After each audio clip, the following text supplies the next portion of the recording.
Johan, you have such a wealth of knowledge. Can you explain for me a little bit about the cocoa bean roasting? Bean roasting is a very, very difficult process. It is one of the most important steps for development of the taste of the chocolate.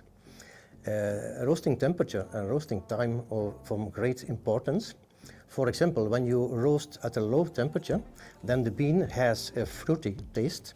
When you roast at a higher temperature, then the beans become less acidic. So what are you looking for? At CALLEBAUT we have a fixed roasting temperature and also a fixed roasting time. And that's the perfect roast parameters for the CALLEBAUT cocoa liquor. CALLEBAUT is very particular with how they roast their beans. They use whole bean roasting. Yes, whole bean roasting is a continuously system.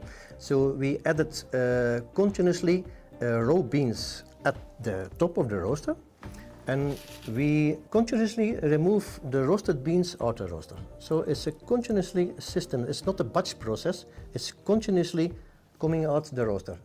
The time that the beans is in the roaster, we call the roasting time.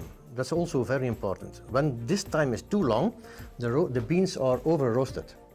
Here's some roasted beans. So what's next? After roasting, next step in process is winnowing. We call it winnowing. On the winnowing, we are breaking the beans. We are breaking the shells. And after sorting, we tried to eliminate all the shells from the bean. And at the end, we have only the nib. And the shells are lighter, so they come on top. Shells are sucked away, yeah, and that's waste. This is the roasted pure bean without the shell. This is where all the flavor of the chocolate is going to come from, and then it's broken down into nibs. Now we know that CALLEBAUT's whole bean roasting process protects all the flavors inside the bean. I'm curious for the next step in the chocolate making process, preparing the cocoa liquor.